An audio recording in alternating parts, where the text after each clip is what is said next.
Cricket, hockey, golf, baseball are all games of the modern world with millions of fans and followers. But did you know that South Asia has a rich tradition of many centuries old games that have similarities with all these modern sports? For example, Gulli Danda shares commonalities with cricket and baseball in its use of bat and ball, while games of small marbles called Bante mirror aspects of golf and hockey. Pakdan Pakdai is another simple yet exhilarating South Asian game of chess that is played as tag worldwide. Here's a list of some of the most amazing games of the old that are played in many villages and towns of South Asia.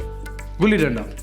The game of Gulli Danda dates back to Maurya's dynasty, approximately 326 BCE to 180 BCE, and likely inspired the Western sports of cricket and baseball. While the name changes depending on the region playing the game, the rules remain similar. Players use a gulli, a short stick between 3 and 6 inches long and 1 inch thick, which narrows at each end, and a danda, another stick approximately 1 inch thick and between 2 to 3 feet long. Pakdan Pakdai, Oonch Neech, Baraf Pani. Pakdan Pakdai could be described as equivalent of tag, a straightforward game in which children tag each other. Another version of this is Baraf Pani or ice and water, in which you are frozen by an attacker until your friend unfreezes you and you continue to run. Oonch Neech or up and down is a third variation, in which there are safe points highs or lows. One can even use furniture to play this game indoors, and one must alternate safe points to avoid getting caught. Bante or Kanche. Many games involving Bante or Kanche are played as childhood games in South Asia. These games are played with marbles or pebbles which have to be aimed into the holes in the ground. Unlike golf or hockey, these games are not played with clubs.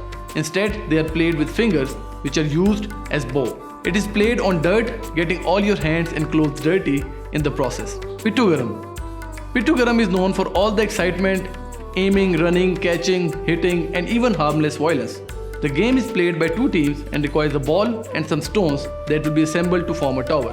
The teams then have to hit the tower using the ball. A study at Aga Khan University showed that aside from being good memories of childhood, these games have been important in developing early cognitive abilities like critical thinking, negotiating, and conflict resolution. These games required little materials but a huge imagination. They were the perfect means to pass the time when there was no television or computer. Sadly, the onset of modern technologies is turning these vital links of our heritage into just a memory of old times.